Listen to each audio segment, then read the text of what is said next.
നടിയെ ആക്രമിച്ച കേസിൽ നിന്ന് കുറ്റവിമുക്തനാക്കിയതിന് പിന്നാലെ അന്വേഷണ ഉദ്യോഗസ്ഥർക്കെതിരെ നിയമ നടപടി ആലോചിച്ച് ദിലീപ്. തെറ്റായ പ്രോസിക്യൂഷൻ നടപടിയിൽ ഉദ്യോഗസ്ഥർക്കെതിരെ നടപടി ആവശ്യപ്പെട്ടാകും നിയമ നടപടി. ഉത്തരവിൽ അന്വേഷണ ഉദ്യോഗസ്ഥർക്കെതിരെ വിമർശനമുണ്ടാകും എന്ന വിശ്വാസത്തിലാണ് ദിലീപ്. ബിനിൽ ചേരുന്നു ഇതിന്റെ വിശദവിവരങ്ങൾ പങ്കുവയ്ക്കാനായി. Binil, good morning. അങ്ങനെ ഇത്രയും നാൾ മിണ്ടാതിരുന്ന ദിലീപ് ഒടുവിൽ നിയമ നടപടികളുമായി മുന്നോട്ട് പോകാൻ തീരുമാനിച്ചിരിക്കുന്നു, അല്ലേ?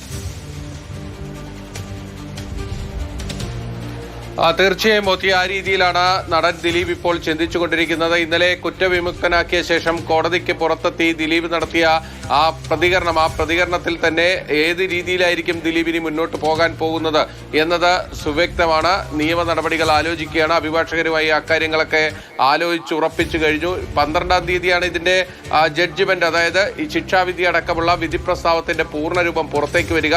അപ്പോൾ ഈ പ്രോസിക്യൂഷനുമായി ബന്ധപ്പെട്ട് എന്തൊക്കെ ഗൗരവപരമായ പരാമർശങ്ങൾ കോടതിക്കുണ്ട് എന്നതാണ് ദിലീപ് കാത്തിരിക്കുന്നത്.